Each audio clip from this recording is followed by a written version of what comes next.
السلام علیکم ورحمۃ اللہ وبرکاتہ۔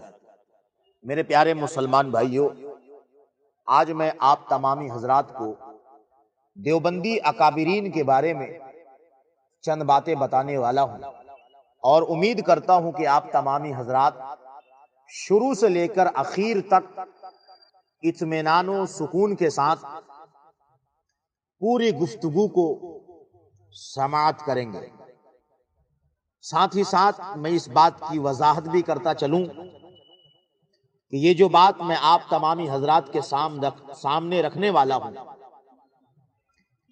یہ بات جو ہے وہ دیوبندی ملاحوں کو الزامی جواب کے طور پر آپ کو بتائی جا رہی ہے۔ میں نے اس گفتگو کا عنوان رکھا ہے اکابرین دیوبند کیسے تھے۔ محترم حضرات، اکابرین دیوبند کیسے تھے، جواب کے طور پر چند مثالیں آپ حضرات کو دی جا رہی ہے، جس سے آپ حضرات خود اندازہ لگا سکتے ہیں کہ اکابرین دیوبند کیسے تھے۔ آپ تمامی حضرات کو بتاتا چلوں کہ اکابرین دیوبند میں اسماعیل دہلوی کو بہت بڑا مقام حاصل ہے۔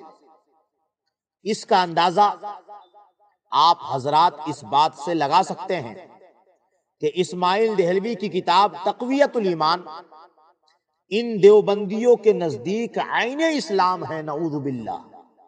دلیل کے طور پہ آپ ملاحظہ کیجئے، فتاوی رشیدیہ صفحہ نمبر 219، ایمان اور کفر کے مسائل کا بیان، ناشر دارالاشاعت کراچی۔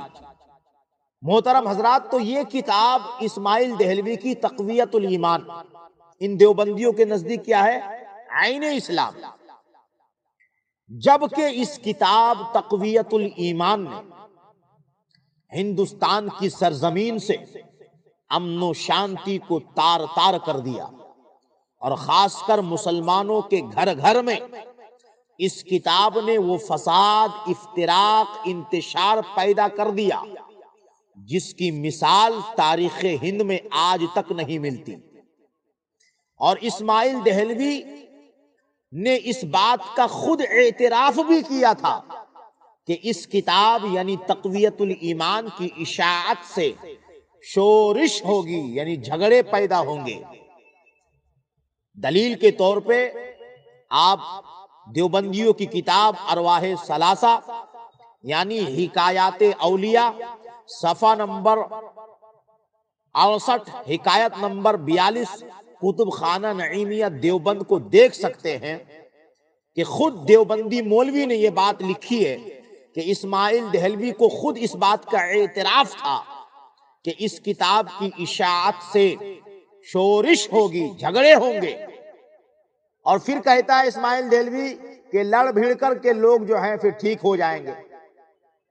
تو ہندوستان میں لوگ لڑ بھیڑ تو گئے، مگر آج تک لڑ رہے ہیں، اور یہ لڑائی تھمنے کا نام نہیں لے رہی ہے۔ تو اس کتاب نے ہندوستان میں جھگڑا، فتنہ، فساد برپا کیا۔ بہرحال بتانا یہ چاہتا ہوں آپ حضرات کو کہ اب آپ دیکھیں کہ دیوبندی اکابر اسماعیل دہلوی کیسے تھے۔ تو آپ حضرات کو بتا دوں کہ اسماعیل دہلوی ہر قسم کے کھیل کھیلتے تھے۔ ہاں، ہر قسم کے کھیل کھیلتے تھے، یہاں تک کہ پتنگ بھی اڑاتے تھے۔ حد تو یہ ہے کہ شطرنج بھی کھیلتے تھے۔ جی ہاں میرے بھائی، دلیل کے طور پہ دیوبندی کتاب ملاحظہ کریں، اور دیوبندی کی عبارت بھی آپ پہلے سن لیں۔ دیوبندی مولوی نے اپنے اکابر اسماعیل دہلوی کے کھیل کی کہانی لکھی خود کی زبانی۔ چنانچہ اسماعیل دہلوی کے بارے میں لکھا، اور کھیل بھی ہر قسم کا کھیلتے تھے۔ کون؟ اسماعیل دہلوی۔ پتنگ بھی اڑاتے تھے۔ کون؟ اسماعیل دہلوی۔ شطرنج بھی کھیلتے تھے۔ کون؟ اسماعیل دہلوی۔ حوالہ یاد کیجئے، ارواح ثلاثہ یعنی حکایات اولیاء، صفحہ نمبر 77، حکایت نمبر 52، کتب خانہ نعیمیہ دیوبند۔ اسی طرح اسماعیل دہلوی دوسرے کو چھیڑا بھی کرتے تھے۔ ہاں میرے بھائی، اسماعیل دہلوی دوسرے کو چھیڑا بھی کرتے تھے۔ چنانچہ دیوبندی مولوی نے اپنے اکابر اسماعیل دہلوی کے چھیڑا چھیڑی کی کہانی لکھی اپنی زبانی۔ چنانچہ اسماعیل دہلوی کے تعلق سے دیوبندی مولوی نے لکھا، مولوی وجیہ الدین صاحب بھی مولانا اسماعیل صاحب کے ساتھ جہاز میں تھے اور دونوں مل کر حاجیوں کے لیے آٹا پیسا کرتے تھے۔ آٹا پیستے ہوئے مولانا یعنی اسماعیل دہلوی ان کو یعنی مولوی وجیہ الدین کو چھیڑا کرتے تھے۔ کبھی آٹا ان کے منہ پر مل دیتے تھے، کبھی پیٹ پر، اور کبھی کوئی اور مذاق کرتے تھے۔ پتہ نہیں کون کون سا مذاق کرتے تھے۔ حوالہ یاد کیجئے، کتاب کا نام ارواح ثلاثہ یعنی حکایات اولیاء، صفحہ نمبر 65، حکایت نمبر 40، کتب خانہ نعیمیہ دیوبند۔ میرے بھائیوں، انہی سب حرکتوں کا نتیجہ تھا کہ دیوبندی وہابیوں کے امام اسماعیل دہلوی ایک حدیث کا معنی تک نہیں سمجھ پاتا تھا۔ اور یہ میں اپنی طرف سے نہیں کہہ رہا، چنانچہ ثبوت کے لیے دیوبندی مولوی کی عبارت آپ ملاحظہ کیجئے۔ کتاب کا نام ارواح ثلاثہ، اس میں لکھا ہے کہ شاہ عبد القادر صاحب نے فرمایا، بابا ہم تو سمجھتے تھے کہ اسماعیل عالم ہو گیا ہے، یعنی اسماعیل دہلوی عالم ہو گیا ہے، مگر وہ یعنی اسماعیل دہلوی تو ایک حدیث کے معنی بھی نہ سمجھا۔ حوالہ کتاب کا نام ارواح ثلاثہ، صفحہ نمبر 81، حکایت نمبر 56، کتب خانہ نعیمیہ دیوبند۔ میرے بھائیوں، اسی طرح اکابرین دیوبند میں ایسے لوگ بھی تھے جو شرارتی تھے اور کمر بند دوسرے کا کھولنے میں ماہر تھے۔ جی میرے بھائی، حوالہ نوٹ کیجئے، کتاب کا نام ملفوظات حکیم الامت، جلد نمبر 11، صفحہ نمبر 70، ناشر ادارہ اشرفیہ دیوبند۔ اور دوسری کتاب ارواح ثلاثہ، صفحہ نمبر 213، حکایت نمبر 222، ناشر کتب خانہ نعیمیہ دیوبند۔ ان دونوں کتابوں میں دیوبندی نے اپنے اکابر کی ایک دلچسپی سے بھرپور کہانی خود کی زبانی لکھی ہے۔ جی میرے بھائی ملاحظہ کیجئے کیا لکھا ہے۔ لکھا، اور جلال الدین صاحبزادہ مولانا یعقوب صاحب سے، جو اس وقت بالکل بچے تھے، بڑی ہنسی مذاق کیا کرتے تھے۔ کبھی ان کی ٹوپی اتارتے، کبھی ان کا کمر بند کھول دیتے تھے۔ کون کمر بند کھولتے تھے بھائی؟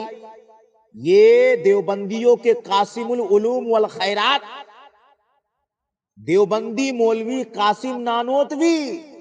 جی ہاں، اس لیے میرے بھائی میں کہتا ہوں، بانی کا جب یہ عالم ہے تو پیروکار کا عالم کیا ہوگا۔ اچھا میرے بھائیو، ایک سوال پیدا ہوتا ہے، بانی دیوبند قاسم نانوتوی کمر بند کیوں کھولتے تھے؟ کیا کرنے کے لیے؟ کیا دیکھنے کے لیے؟ محترم حضرات، آپ خود بتائیں، خود اندازہ لگائیں۔ اسی طرح اکابرین دیوبند میں ایسے لوگ بھی تھے جو کھانے کے لیے جھپٹا جھپٹی بھی کرتے تھے۔ جی میرے بھائی، اتنے کھاؤ لوگ تھے کہ کھانے کے لیے جھپٹا جھپٹی بھی کرتے تھے۔ چنانچہ دیوبندی مولوی نے یہ کھانے کی جھپٹا جھپٹی کی کہانی لکھی خود کی زبانی۔ دیوبندی مولوی لکھتے ہیں، فرمایا کہ جب حاجی صاحب یہاں یعنی خانقاہ امدادیہ اشرفیہ میں تشریف رکھتے تھے تو ایک کچھالی میں کچھ چنے اور کشمش ملی ہوئی رکھتے تھے۔ صبح کے وقت مولانا شیخ محمد اور حافظ ضامن صاحب اور حاجی صاحب ساتھ مل کر کھایا کرتے تھے اور آپس میں خوب جھپٹا جھپٹی ہوا کرتی تھی، بھاگے بھاگے پھرتے تھے۔ یعنی جھپٹا جھپٹی بھی کرتے تھے اور کھانے کے لیے بھاگا بھاگی بھی کرتے تھے۔ حوالہ نوٹ کیجئے، ملفوظات حکیم الامت، صفحہ نمبر 70، جلد نمبر 11، ناشر ادارہ اشرفیہ دیوبند۔ اسی طرح اکابرین دیوبند میں ایسے لوگ بھی تھے جو جوتیاں چوری کر لیا کرتے تھے۔ جی ہاں، جوتیاں چوری کر لیا کرتے تھے اور جوتی چوری کر کے چھپا دیا کرتے تھے۔ چنانچہ دیوبندی مولوی نے اپنے اکابر کی چوری کی کہانی لکھی خود کی زبانی۔ دیوبندی مولوی صاحب لکھتے ہیں، فرمایا کہ ایک مرتبہ شاہ عبد العزیز کا واز ہو رہا تھا کہ مولانا اسماعیل آئے۔ دیکھ رہے ہیں یہ کس کی بات چل رہی ہے؟ دیوبندیوں کے اکابر اسماعیل دہلوی کی۔ کہتے ہیں کہ مولانا اسماعیل آئے اور سب جوتیاں لے کر سقایا میں ڈال دیے، سقایا میں ڈال دیا۔ حوالہ ملفوظات حکیم الامت، جلد نمبر 11 اور صفحہ نمبر ہے 73۔ محترم حضرات، آپ آگے سماعت کریں کہ اکابرین دیوبند میں ایسے لوگ بھی تھے جو چپل چور بھی تھے۔ اکابرین دیوبند میں ایسے بھی لوگ تھے جو اپنے ماما کی رکابی میں یعنی اپنے ماموں کی رکابی میں کتے کا پلہ ڈال دیا کرتے تھے۔ جی میرے بھائی، ہاں یہ بالکل صحیح بات۔ کتے کا پلہ اپنے ماموں کی رکابی میں ڈال دیا کرتے تھے، پلیٹ میں۔ اکابرین دیوبند میں ایسے لوگ بھی تھے کہ اپنے ہی بھائی کے سر پر پیشاب کرتے تھے۔ اکابرین دیوبند میں ایسے لوگ بھی تھے جو پہلے علم حاصل کرتے تھے پھر بھول جایا کرتے تھے۔ چنانچہ دیوبندی مولوی نے خود ہی لکھا اپنے اکابر کی چوری کی کہانی خود کی زبانی۔ دیوبندی مولوی صاحب لکھتے ہیں، فرمایا ایک مرتبہ میرٹھ میں میاں الہی بخش صاحب مرحوم کی کوٹھی میں جو مسجد تھی، سب نمازیوں کے جوتے جمع کر کے اس کے شامیانہ پر پھینک دیے۔ نمازیوں میں گل مچا کہ جوتے کیا ہوئے۔ آپ نے دیکھا، جوتے چوری کیا اور جوتی چوری کر کے جو ہے پھینک دیا۔ حوالہ نوٹ کیجئے، ملفوظات حکیم الامت، جلد نمبر 4، صفحہ نمبر 261، ملفوظ نمبر 345، ناشر ادارہ اشرفیہ دیوبند۔ محترم حضرات، آپ کو یاد ہے اس سے قبل بھی آپ حضرات کو بتا آیا ہوں کہ اکابرین دیوبند جوتی چوری کر کے چھپا دیا کرتے تھے، جیسا کہ اسماعیل دہلوی۔ اب یہ دوسرا جوتا چور تھا اکابرین دیوبند میں سے۔ اب دوسرا حوالہ بھی ملاحظہ کر لیجئے۔ دیوبندی مولوی نے خود کی زبانی اپنے اکابر کی چٹپٹی کہانی لکھی خود کی زبانی۔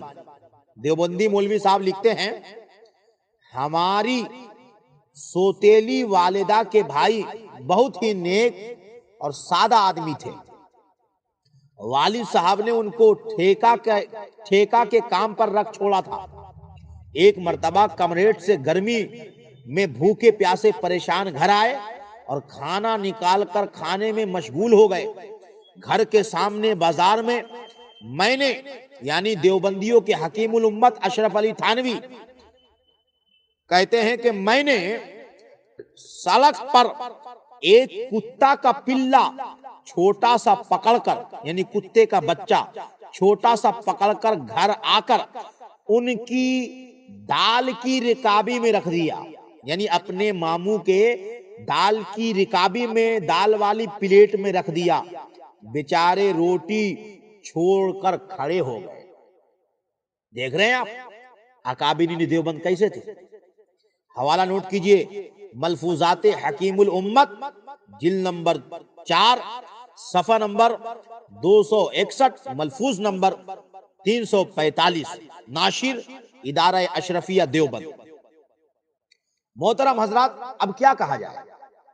دیوبندی کے حکیم الامت نے اپنے ماما کے دال کی رکابی میں کتا کا پلہ ہی ڈال دیا تو بیچارے ماموں صاحب کھاتے کیسے؟ میرے بھائیوں، آپ کو پتا ہے یہ صرف دیوبندیوں کے اکابر نہیں بلکہ یہ مجدد تھے جو اپنے ماموں کے دال کی رکابی میں کتے کا پلہ ڈال دیا کرتے تھے۔ تیسرا حوالہ بھی ملاحظہ کر لیجئے، دیوبندی مولوی نے اپنے مجدد کے پیشاب کی کہانی لکھی، بڑی خوب تر اپنی زبانی لکھتے ہیں دیوبندی صاحب۔ فرمایا میں یعنی دیوبندیوں کے حکیم الامت اشرف علی تھانوی، فرمایا میں ایک روز پیشاب کر رہا تھا، یعنی دیوبندیوں کے اشرف علی تھانوی صاحب پیشاب کر رہے تھے۔ بھائی صاحب آئے، یعنی اشرف علی تھانوی کے بڑے بھائی صاحب آئے، آ کر میرے سر پر پیشاب کرنا شروع کر دیا۔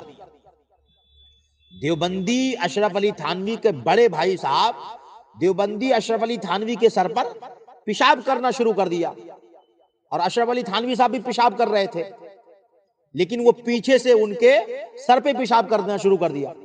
ایک روز ایسا ہوا کہ بھائی صاحب پیشاب کر رہے تھے، میں نے ان کے سر پر پیشاب کرنا شروع کر دیا۔ یعنی ایک روز ایسا ہوا کہ اشرف علی تھانوی صاحب جو دیوبندیوں کے مجدد ہے، ان کے بھائی صاحب جو بڑے والے تھے وہ پیشاب کر رہے تھے، پیچھے سے آ کے اشرف علی تھانوی دیوبندیوں کے مجدد صاحب اپنے بڑے بھائی کے سر پر پیشاب کرنا شروع کر دیا۔ حوالہ نوٹ کیجئے، ملفوظات حکیم الامت جلد نمبر 4 صفحہ نمبر 262، ملفوظ نمبر 345، ناشر ادارہ اشرفیہ دیوبند۔ قارئین حضرات، محترم سامعین، کچھ سمجھ آیا کہ نہیں؟ بات یہ ہوئی کہ دیوبندی مجدد کے سر پر دیوبندی مجدد کے بھائی نے پیشاب کی، اور غصے میں آ کر بدلہ لینے کے لیے دیوبندی مجدد حکیم الامت اشرف علی تھانوی نے اپنے بھائی کے سر پر بھی پیشاب کر دی۔ میرے بھائیوں، دیوبندیوں کے حکیم الامت جو ہے، جن کو دیوبندی مجدد کہتے ہیں، وہ تو بقول دیوبندیوں کے عالم تھے، مگر بعد میں جاہل ہو گئے تھے، سب بھول گئے تھے۔ چوتھا حوالہ بھی ملاحظہ کیجئے، چنانچہ دیوبندی مولوی نے اپنے حکیم الامت کی جہالت کی کہانی لکھی خود کی زبانی۔ دیوبندی صاحب لکھتے ہیں، اس واقعہ کو ختم کر کے پھر فرمایا، کس نے فرمایا؟ اشرف علی تھانوی صاحب نے فرمایا، خدا کا فضل و کرم ہے کہ یہ درس و تدریس کا کام اور جگہ اچھا ہو رہا ہے۔ اب ہر شخص ایک ہی کام میں لگ جائے، اس کی کون ضرورت ہے؟ اور میں تو اب اس کام کا رہا نہیں، یعنی درس و تدریس کے کام کا میں تو یعنی اشرف علی تھانوی رہا نہیں، سب بھول بھال گیا، جو کچھ لکھا پڑھا تھا سب بھول گیا۔ حوالہ نوٹ کر لیجئے، ملفوظات حکیم الامت جلد نمبر 4 صفحہ نمبر 6 ملفوظ نمبر 420 ناشر ادارہ اشرفیہ دیوبند۔ یعنی کہنے کا مطلب یہ ہے کہ مجدد دیوبند اشرف علی تھانوی بعد میں جاہل ہو گئے تھے، کچھ یاد نہیں رہا۔ یاد بھی کیسے رہتا میرے بھائی؟ بھائی کے سر پر پیشاب جو کیا، ماما کی دال کی رکابی پر کتے کا پلا جو ڈالا، نمازیوں کے چپل جو چوری کیے تھے، پھر کیسے یاد رہتا؟ اسی طرح اکابرین دیوبند میں ایسے بھی تھے جن کو ننگا ہو کر گھومنے کا بڑا شوق تھا۔ اکابرین دیوبند میں ایسے بھی تھے جن کو اپنا عضو تناسل، میں اس کو کھل کے نہیں کہوں گا، کسی سے آپ پوچھ سکتے ہیں کہ عضو تناسل کس کو کہتے ہیں، تو جن کو اپنا عضو تناسل پکڑوانے میں بڑا لطف ملتا تھا۔ اکابرین دیوبند میں ایسے بھی تھے جو اپنے پیچھے کے مقام یعنی دبر میں انگلی ڈلوانے کے بڑے شوقین تھے۔ اکابرین دیوبند میں ایسے بھی تھے جو خود کو بھڑوا کہلاتے اور ساتھ میں اپنے بھڑوا ہونے کا پرچار بھی کروانے کے شوقین تھے۔ یہ ساری باتیں جو میں نے کہی، دیوبندی مولوی نے اپنے نوک قلم سے اپنے اکابر کے لطف اندوز کہانی جو حقیقت پر مبنی ہے اس کو بیان کیا ہے۔ ذرا وہ واقعہ جو بڑا طویل ہے، بس مفہوم میں نقل کرتا ہوں، وہ یہ ہے کہ اشرف علی تھانوی یعنی دیوبندی فرقہ کے حکیم الامت کے ماموں صاحب کانپور آئے عبد الرحمان صاحب کے یہاں۔ اشرف علی تھانوی کے ماموں سے ملنے عبد الرحمان صاحب آئے، مل کر بڑے خوش ہوئے۔ پھر عبد الرحمان صاحب نے اشرف علی تھانوی صاحب کے ماموں سے وعظ کرنے کی فرمائش کی، یعنی تقریر کرنے کی فرمائش کی۔ پہلے پہل تو اشرف علی تھانوی کے ماموں نے انکار کیا۔ جب عبد الرحمان صاحب نے بار بار اصرار کیا تو اشرف علی تھانوی کے ماموں نے کہا وعظ کروں گا مگر اس کی ایک شرط ہے۔ عبد الرحمان صاحب نے کہا شرط کیا ہے؟ تو اشرف علی تھانوی کے ماموں نے کہا شرط یہ ہے کہ میں بالکل ننگا ہو کر بازار میں نکلوں، اس طرح کہ ایک شخص تو آگے سے میرے عضو تناسل کو پکڑ کر کھینچے اور دوسرا پیچھے سے انگلی کرے، اور ساتھ میں لڑکوں کی فوج ہو اور وہ یہ شور مچاتے جائیں بھڑوا ہے رے بھڑوا، بھڑوا ہے رے بھڑوا۔ اس وقت میں حقائق کو معارف بیان کروں گا، یعنی اس وقت جب یہ شرط منظور کرو گے اور ایسا ہوگا تب میں حقائق کو معارف بیان کروں گا۔ حوالہ نوٹ کیجئے، ملفوظات حکیم الامت جلد نمبر 3 صفحہ نمبر 212 ملفوظ نمبر 202 ناشر ادارہ اشرفیہ دیوبند۔ میرے بھائیو آگے بڑھیے۔ اسی طرح اکابرین دیوبند میں ایسے بھی تھے جو انسان نہیں بلکہ فرشتہ تھے۔ حضرات آپ کو سن کر حیرانی ہوئی ہوگی، لیکن میں آپ حضرات کو اور حیران کن بات بتانے جا رہا ہوں کہ اکابرین دیوبند صرف فرشتہ ہی نہیں بلکہ اکابرین دیوبند میں تو ایسے تھے جو فرشتہ ہی نہیں، فرشتہ مقرب تھے۔ جی ہاں میرے بھائی، اکابرین دیوبند اکابر پرستی میں اتنے آگے بڑھ گئے کہ اپنے اکابر کو صرف فرشتہ نہیں فرشتہ مقرب تک کہہ ڈالا ہے۔ حوالہ نوٹ کیجئے، کتاب کا نام ارواح ثلاثہ یعنی حکایات اولیاء، حکایت نمبر 241 صفحہ نمبر 192۔ چنانچہ دیوبندی مولوی لکھتے ہیں، قاسم نانوتوی دیوبندی کے تعلق سے لکھتے ہیں کہ انسانیت سے بالا درجہ ان کا دیکھا، انسانیت سے بالا درجہ ان کا دیکھا۔ اب انسانیت سے بالا درجہ کیا ہے بھائی؟ تو کہتے ہیں کہ انسانیت سے بالا درجہ ان کا یعنی قاسم نانوتوی کا دیکھا وہ شخص ایک فرشتہ مقرب تھا جو انسانوں میں ظاہر ہوا تھا۔ فرشتہ مقرب تھا جو انسانوں میں ظاہر ہوا ہے۔ قارئین حضرات، آپ کو یاد ہے یہ وہی قاسم نانوتوی ہے جو شرافت کی حد پار کر کے دوسرے کا کمر بند کھولتے ہیں۔ یہ وہی قاسم نانوتوی ہے جو خود کو کتا کہتے ہیں، جو کہ اصول ساجد دیوبندی پاکستانی سے انسان کہلانے کے بھی لائق نہیں، لیکن یہاں دیکھا آپ حضرات نے، وہی کمر بند کھولنے والا، خود کو کتا کہنے والا فرشتہ مقرب ہو گیا۔ اسی طرح آپ آگے سنیے، اکابرین دیوبند میں ایسے بھی تھے جو گنوار تھے یعنی جاہل، اور اکابرین دیوبند میں ایسے بھی تھے جو بالکل کالے کلوٹے یعنی بھینسے تک تھے۔ قارئین حضرات، آپ سوچ رہے ہوں گے کہ میں کیسی کیسی باتیں کر رہا ہوں، اکابرین دیوبند اور جاہل گنوار، اکابرین دیوبند اور بھینس، جبکہ آپ نے بہت سے دیوبندی کو دوسرے کے اکابر کو جاہل کہتے سنا ہوگا۔ یہاں تک کہ دیوبندی تو آج کل کالا حضرت کی رٹ لگائے رہتے ہیں امام احمد رضا کے تعلق سے۔ تو حضرات قارئین، یہ میں اپنی طرف سے نہیں کہہ رہا، بلکہ دیوبندی اکابر جاہل گوار تھے، یہ بات تو دیوبندی نے خود کہا ہے، اور دیوبندی اکابر بالکل کالے کلوٹے موٹے بھینسے تھے، اور یہ بات بھی میں خود نہیں کہہ رہا، بلکہ یہ بات بھی دیوبندی نے خود کہا ہے اور لکھا ہے۔ چنانچہ دیوبندی مولوی نے خود کے قلم سے اپنے اکابر کی خوبی بیان کی اور لکھا۔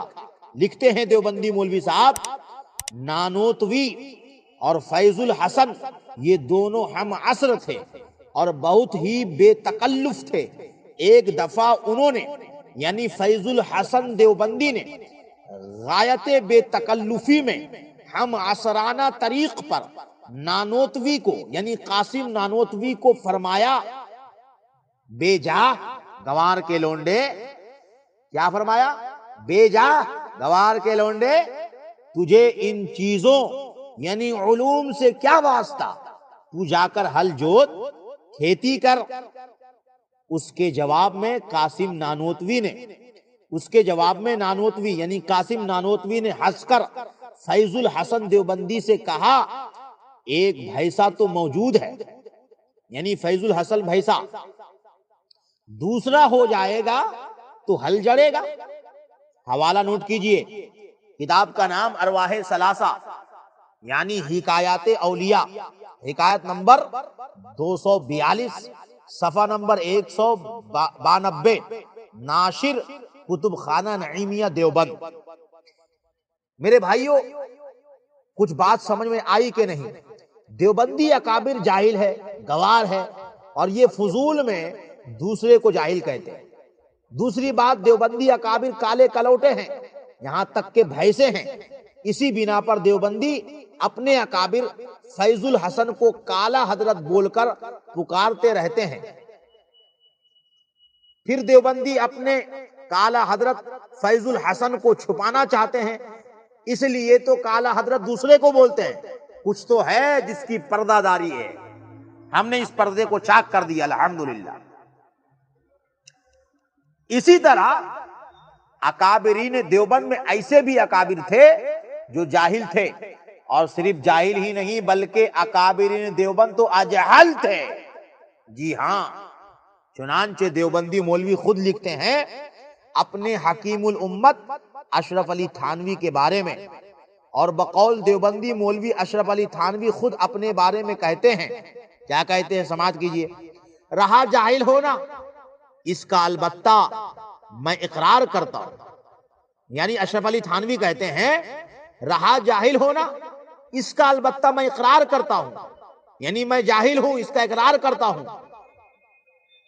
کہ میں جاہل بلکہ اجہل ہوں۔ حوالہ اکابر دیوبند کیا تھے، مصنف تقی عثمانی دیوبندی، صفحہ نمبر 33۔ ایک اور حوالہ نوٹ کریں، کتاب کا نام اکابر کا مقام تواضع، صفحہ نمبر 200، اور ناشر ہے ادارہ اسلامیات کراچی لاہور۔ اشرف علی تھانوی نے خود کہا ہے کہ میرے اندر علم ہے نہ عمل نہ کوئی کمال۔ قارئین حضرات ملاحظہ کیا آپ حضرات نے، اشرف علی تھانوی جس کو دیوبندی حضرات اپنا مجدد مانتے ہیں، وہ خود کہہ رہے ہیں کہ ان کے پاس نہ علم ہے نہ عمل نہ کوئی کمال۔ اسی طرح اکابرین دیوبند میں ایسے بھی تھے جو جوا بھی کھیلتے تھے، لوٹ مار بھی کیا کرتے تھے، رہزنی بھی خوب کرتے تھے۔ ثبوت ملاحظہ کرے، دیوبندی مولوی نے لکھا کہ حضرت مولانا حبیب الرحمان صاحب حضرت مولانا احمد علی سہارنپوری کے چھوٹے صاحبزادے تھے۔ کچھ آگے ان کے بارے میں لکھا، جوانی میں کوئی برائی ایسی نہیں تھی جو ان سے سرزد نہ ہوئی ہو، یعنی جوا بھی کھیلا، لوٹ مار بھی کی، رہزنی کی۔ پھر ایک جگہ لکھا ایک مرتبہ ایک بنیے سے قرضہ لیا، 20,000 روپیے دستاویز لکھ دی، 20,000 روپیہ قرضہ لیا، دستاویز لکھ دی، دستخط کر دیے، میعاد متعین ہو گئی۔ جب مدت ختم ہوئی تو بنیے نے اپنی رقم طلب کی، کہنے لگے مکار، کیسے پیسے، کیسی رقم؟ بنیے نے کہا جناب میرے پاس دستاویز ہیں، تمہارے دستخط ہیں۔ فرمایا بھاگ، نہ میرے دستخط ہیں نہ میری جانب سے کوئی دستاویز ہے۔ پھر آگے ان کے بارے میں لکھا دیوبندی مولوی نے، ان کے بارے میں کیا لکھا ذرا آپ جو ہیں وہ بھی سماعت کر لیں۔ آگے لکھا کہ سنار کو گھر پر بلایا، دیوبندیوں کے جو اکابر ہیں انہوں نے سنار کو گھر پر بلایا، زیورات کی ضرورت ہے، شادی ہونے والی ہے، 10-15 ہزار روپے کی زیورات لینی ہے۔ فرمایا اتنی اجازت ہے کہ میں اندر گھر میں عورتوں کو دکھلاؤں؟ سنار نے کہا کہ ضرور دکھلائیے، کوئی بے اعتباری تھوڑی ہے، بس زیورات گھر میں لے جا کر جو کام کیا کہ سارے نگ اکھاڑ کر چھوٹے چھوٹے پرجوں پر دستخط کر کے نگوں کے نیچے رکھ دیے، وہ لے کر چلا گیا۔ اس کے بعد مولانا نے جا کر عدالت میں دعویٰ دائر کر دیا کہ سنار میرے گھر سے 15,000 روپے کے زیورات چرا کر لے گیا ہے۔ میرے بھائیوں دیکھ رہے ہیں آپ، دیوبندی اکابر سنار کے پاس سے زیور لایا، نگینے اکھاڑ کر چھوٹے چھوٹے پرجے میں اپنا نام لکھ دیا، اور عدالت میں جا کر کے الٹا سنار کے نام پہ مقدمہ دائر کر دیا کہ سنار نے ہمارے زیورات چوری کر لیے۔ کچھ آگے لکھا بالآخر تمام زیورات مولانا کو مل گئے، مولانا جھوٹا کیس بھی جیت گئے۔ حوالہ ارواح ثلاثہ، صفحہ نمبر 380، 381 اور 382، حکایت نمبر 450، ناشر کتب خانہ نعیمیہ دیوبند۔ اسی طرح اکابرین دیوبند میں ایسے بھی تھے جن کے اندر ساری گندگی بھری ہوئی تھی۔ قارئین حضرات آپ پریشان ہوں گے کہ اکابرین دیوبند اور ان کے اندر ساری گندگی کیسے ہو سکتا ہے، آپ سوچ رہے ہوں گے نا، اور ساری گندگی بھری ہوئی تھی۔ اس کا صاف مطلب ہے کہ اکابرین دیوبند میں ایسے بھی تھے جو گندگی کے بھنڈار تھے۔ جی بالکل ایسا ہی ہے۔ حوالہ نوٹ کریں، کتاب کا نام اکابر کا مقام تواضع، صفحہ نمبر 76، ادارہ اسلامیات لاہور کراچی سے کتاب چھپی ہے۔ دیوبندی نے خود اپنے قلم سے لکھا ہے کہ ان کے اکابر کہا کرتے تھے کہ میں کیا ہوں، میرے اندر ساری گندگی بھری ہوئی ہے۔ میرے بھائیوں اسی طرح اکابرین دیوبند میں ایسے بھی تھے جو پخانہ کے اندر حقہ نوشی کرتے تھے اور رات میں اٹھ کر حقہ پیتے رہتے تھے، پخانہ کے اندر حقہ پیتے تھے۔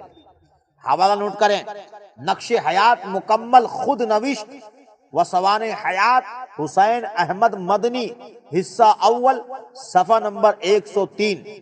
حسین احمد تانوی نے خود اپنے قلم سے اپنے والد صاحب کے بارے میں لکھا کہ والد صاحب مرحوم کو حقہ کی اس قدر عادت تھی کہ پخانے میں بھی حقہ لے جا کر لے کر جاتے تھے اور رات میں اٹھ اٹھ کر پیا کرتے تھے۔ میرے بھائی آپ بور تو نہیں ہو رہے؟ آگے سنیے۔ اسی طرح اکابرین دیوبند میں ایسے بھی تھے جو گالیاں اور بددعا دیا کرتے تھے۔ چنانچہ رشید احمد گنگوہی کے استاد محمد بخش جب حج کر کے واپس ہوئے تو لوگوں نے پوچھا کہ حضرات ہمارے لیے بھی دعا کی کہ نہیں؟ تو رشید احمد گنگوہی کے استاد محمد بخش نے جواب دیا لوگوں کو، ہاں گالیاں بھی دی تھی اور بددعا بھی کی تھی۔ حوالہ نوٹ کر لیں، تذکرۃ الرشید جلد نمبر 2 یعنی جلد نمبر 2 صفحہ نمبر 349، مصنف عاشق الہی بلند شہری، کتب خانہ اشاعت العلوم۔ قارئین حضرات، اب میں آپ حضرات کو بتاتا ہوں کہ اکابرین دیوبند میں بہت سے کتے بھی ہیں، اور چونکہ دیوبندی اصول ہے کہ جو خود کو کتا کہے وہ انسان تک کہلانے کے لائق نہیں رہتا، اس وجہ سے کہتا ہوں کہ اکابرین دیوبند میں ایسے بھی لوگ ہیں جو انسانیت سے خارج ہیں۔ میرے بھائیوں، پہلے دیوبندی عبارت ملاحظہ کریں، دیوبندی اصول ملاحظہ کریں۔ دیوبندیوں کا رسالہ نور سنت کا کنز الایمان نمبر کا صفحہ نمبر 44 ہے۔ اس میں دیوبندی مولوی ساجد خان، جو اپنے آپ کو نقشبندی کہتا ہے، جو اصل میں نسبندی ہے، اس نے ایک عنوان قائم کیا، آوارہ کتا۔ پھر اس دیوبندی مولوی نے امام احمد رضا خان علیہ رحمت الرضوان کا شعر نقل کیا، کوئی کیوں پوچھے تیری بات رضا، تجھ سے کتے ہزار پھرتے ہیں۔ پھر اس دیوبندی مولوی نے تبصرہ کرتے ہوئے لکھا کہ خان احمد رضا خان کو اپنے کتے ہونے کا اقرار، اولاد کے کتے ہونے کا یقین۔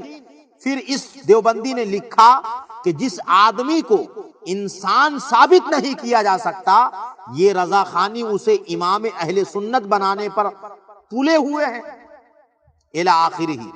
نوٹ یاد رہے، اس دیوبندی رسالہ نور سنت کے کنز الایمان نمبر میں دیوبندی مولوی نجیب اللہ عمر، دیوبندی مولوی الیاس گھمن، دیوبندی مولوی منیر احمد اختر، دیوبندی مولوی ادریس قاسمی، رب نواز، ابو ایوب دیوبندی اور نام نہاد مفتی مجاہد، یہ سب دیوبندی مولویوں کے مضامین اور تائید و تصدیق ہے۔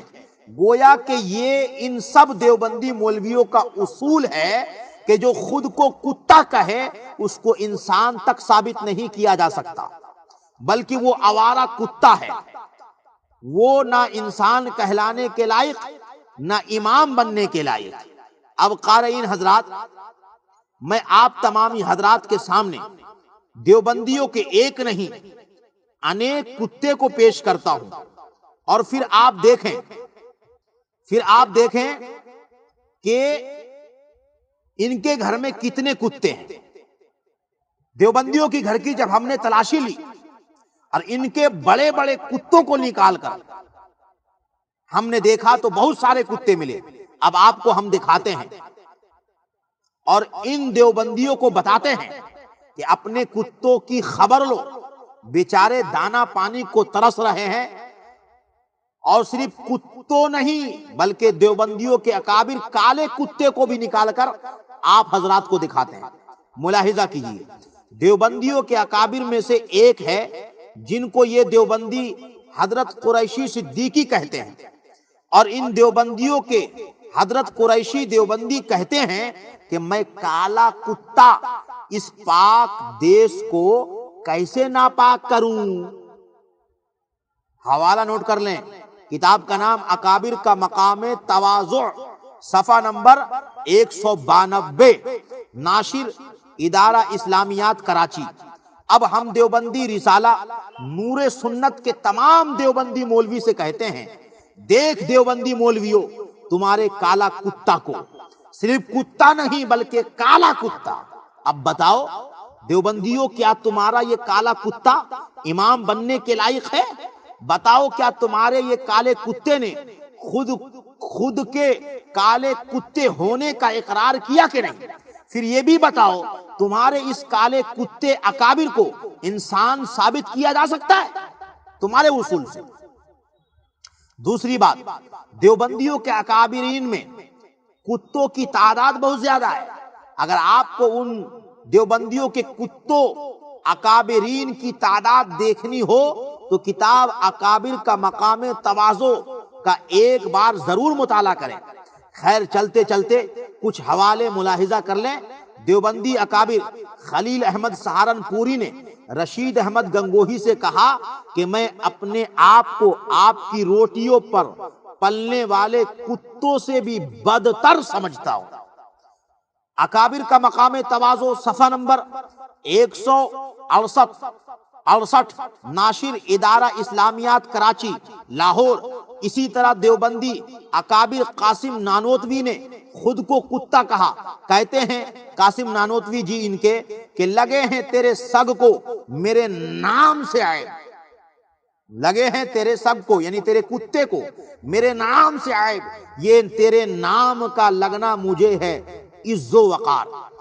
حوالہ نوٹ کر لیں، فضائل اعمال جلد اول صفحہ نمبر 125، باب فضائل درود شریف، ناشر جواد بک ڈپو۔ اسی طرح دیوبندی اکابر اشرف علی تھانوی نے خود کو کتا کہا اور سور سے بدتر کہا۔ کہتے ہیں اشرف علی تھانوی صاحب کہ میں تو واقعی اپنے کو کلب یعنی کتا اور خنزیر سے بدتر سمجھتا ہوں۔ کتاب کا حوالہ نوٹ کر لیں، ملفوظات حکیم الامت جلد نمبر 4 صفحہ نمبر 86، ملفوظ نمبر 95۔ اسی طرح اشرف علی تھانوی کے تعلق سے کتاب اکابر کا مقام تواضع میں لکھا ہے کہ حضرت اشرف علی بارہا یہاں تک فرمایا کرتے تھے کہ میں اپنے آپ کو کتوں اور سوروں سے بھی بدتر سمجھتا ہوں۔ اگر کسی کو یقین نہ ہو تو میں اس پر حلف اٹھا سکتا ہوں، یعنی قسم اٹھا سکتا ہوں کہ میں کتا نہیں بلکہ کتے اور سور سے بھی بدتر ہوں۔ حوالہ نوٹ کر لیں، اکابر کا مقام تواضع کتاب صفحہ نمبر 201، ناشر ادارہ اسلامیات کراچی لاہور۔ اسی طرح دیوبندی اکابر سید احمد رائے بریلوی بھی خود کو کتا کہا ہے۔ کہتے ہیں سید احمد رائے بریلوی اکابر دیوبند، مجھ کتے کی صورت اپنے سامنے سے ہٹا۔ کتاب کا نام ارواح ثلاثہ یعنی حکایات اولیاء، صفحہ نمبر 118، ناشر کتب خانہ نعیمیہ دیوبند۔ اسی طرح دیوبندی اکابر انور شاہ کشمیری خود کو گلی کے کتے سے بھی گیا گزرا مانتے ہیں۔ کہتے ہیں انور شاہ کشمیری اکابر دیوبند کہ ہم سے گلی کا کتا بھی اچھا ہے، ہم اس سے گئے گزرے ہیں۔ حوالہ جمال انور تذکرہ و سوانح علامہ انور شاہ کشمیری، صفحہ نمبر 271، ناشر القاسم اکیڈمی جامعہ ابو ہریرہ۔ اسی طرح دیوبندی اکابر پیر اطہر علی سہیلٹی خلیفہ مجاز اشرف علی تھانوی خود کو کتا سے بدتر سمجھتا ہے۔ چنانچہ دیوبندی پیر اطہر علی سہیلٹی کہتے ہیں کہ میں اپنے کو کتے سے بدتر سمجھتا ہوں۔ کتاب کا نام اکابر کا مقام تواضع، صفحہ نمبر 410، ناشر ادارہ اسلامیات کراچی پاکستان۔ اب ہم دیوبندی مولویوں سے انہی کے اصول کے مطابق سوال کرتے ہیں۔ دیوبندی مولویوں غور سے سنو، بتاؤ جب تمہارے اصول سے خود کو کتا کہنے والا امام بنانے کے لائق نہیں تو کیا تمہارے یہ سارے اکابرین امام بنانے لائق ہے جنہوں نے خود کو کتا یہاں تک کہ کتا اور سور سے بدتر کہا؟